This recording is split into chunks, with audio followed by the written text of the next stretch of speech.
Yet another shooting just rocked America, this time at a wedding in New Hampshire. Witnesses say that the guy shouted "Free Palestine" as he opened fire. It happened Saturday night at the Sky Meadow Country Club in Nashua. At this point, if you hear anybody shouting "Free Palestine," just run for cover. Crazy. The guy was identified as 23-year-old Hunter Nadu. One man, 59-year-old Robert Stephen DeCastore, had his life taken. Two others were hit and a dozen more ran for cover. Witnesses say that he was shouting "Free Palestine" and "the children are safe." Someone at the scene thought he was targeting someone specific, but authorities haven't confirmed that yet. At first, there were rumors of multiple shooters, but videos show that it was only him. He was detained at the scene, and right now investigators are trying to figure out what the motive is. Was it political, was it personal, or a mix of both? That's the question hanging over this case. Right now, signs are showing that it was political, and if it was, this might actually have been an act of terrorism. And it shows a dangerous precedent for how far some people will go for the name of a cause. The story is still developing. Was this truly motivated by ideology, or just a disturbing individual latched on to a slogan? I'll try to keep up with this, and I'll let you know about any new developments coming out. It's really sad to see these people use the Free Palestine movement as an excuse for terrorist attacks.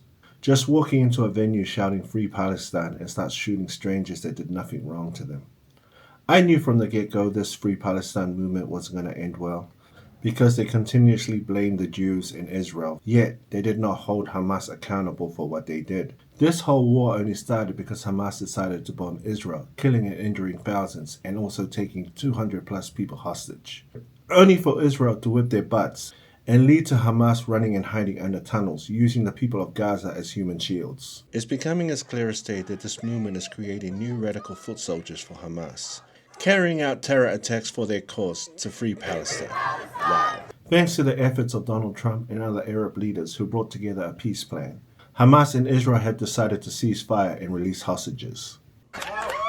Wow, this is beautiful. This morning, the world witnessing extraordinary scenes in Israel.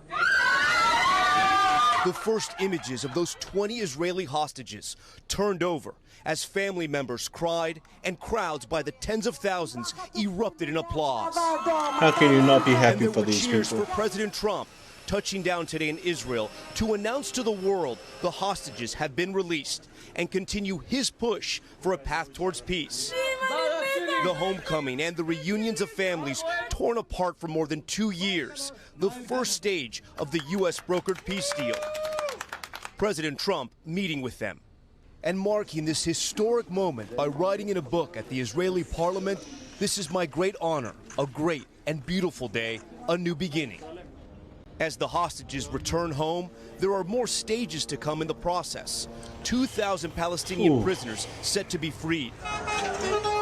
And humanitarian aid starting to flow into Gaza, where the devastation of the war is unmistakable.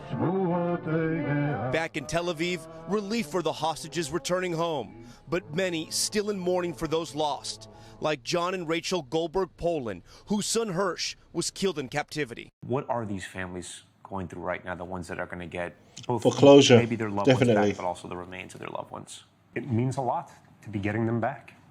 That's what we all have been fighting and hoping and praying over for 737 inexplicable, torturous days. As for those 2,000 Palestinian prisoners and detainees, we understand that process has now started to release them. This was part of the phase one in exchange for those 20 living Israeli hostages, but there are still a lot of questions that are unanswered about phase two. What happens in Gaza? Who rules Gaza? And what happens to Hamas? Will they fully surrender? And if they don't, what happens next? But for now, Craig, this is a day of hope in Israel that so many have waited so long for.